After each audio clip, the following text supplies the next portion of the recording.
चीनमधूनच HMPV म्हणजे human Meta न्यूमोव्हायरस नावाचा एक विषाणू तिथं साथ पसरलेली आहे.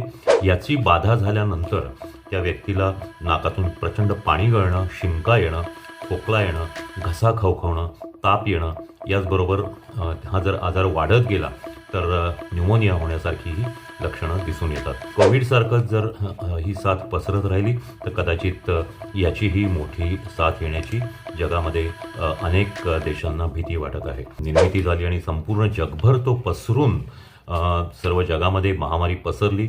लाखो लोक त्याच्यामध्ये मृत्युमुखी पडले, कोट्यावधी लोक त्याच्यामध्ये बाधित झाले.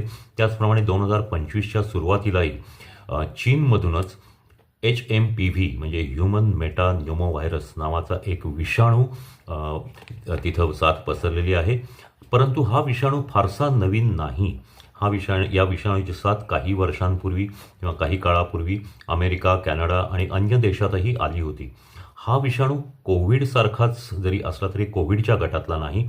त्याचं लोकांना जो काही त्रास होतो किंवा त्याची जो व्हिर्युलन्स आहे हा कोविडपेक्षा कमी आहे. त्याच्यामध्ये मृत्यूदरही खूप कमी आहे. कोरोनाचा जो विषाणूचा ग्रुप होता किंवा गट होता त्यापेक्षा हा वेगळा आहे. हा न्यूमोव्हिरिडी नावाच्या एका वेगळ्या गटामधला रेस्पिरेटरी सिन्सिशियल व्हायरस म्हणून जो RSV म्हणून ओळखला जातो त्या गटातला विषाणू आहे. याची बाधा झाल्यानंतर त्या व्यक्तीला नाकातून प्रचंड पाणी गळणं, शिंका येणं, खोकला येणं, घसा खवखवणं, ताप येणं, याचबरोबर हा जर आजार वाढत गेला तर न्यूमोनिया होण्यासारखीही लक्षणं दिसून येतात आणि याच्यामध्येही ऑक्सिजन कमी होऊ शकतो.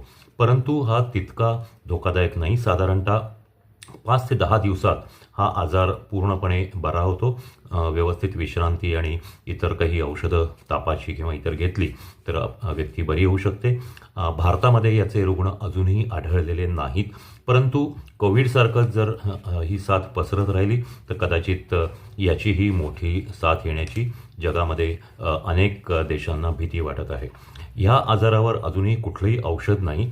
परंतु हा आधीपासून माहीत असल्यामुळे जर याची साथ पसरायला लागली तर याची लस मात्र लवकर येईल. त्याच्यामुळे यापासून फार घाबरण्याचं कारण नाही.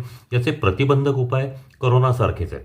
म्हणजे मास्क बांधणं, गर्दीमध्ये न जाणं, दुसऱ्यांपासून अंतर ठेवणं 3 ते 6 फूट आणि त्याचबरोबर आपल्या साबण पाण्याने किंवा सॅनिटायझरनी हात स्वच्छ सतत धुणं, नाकाला तोंडाला हात लावण्यापूर्वी, हीच याची प्रतिबंधक लक्षणं आहेत. आत्ता तरी भारतात याचे रुग्ण आढळलेले नाहीत. परंतु आपण सावधगिरी मात्र निश्चितच बाळगली पाहिजे.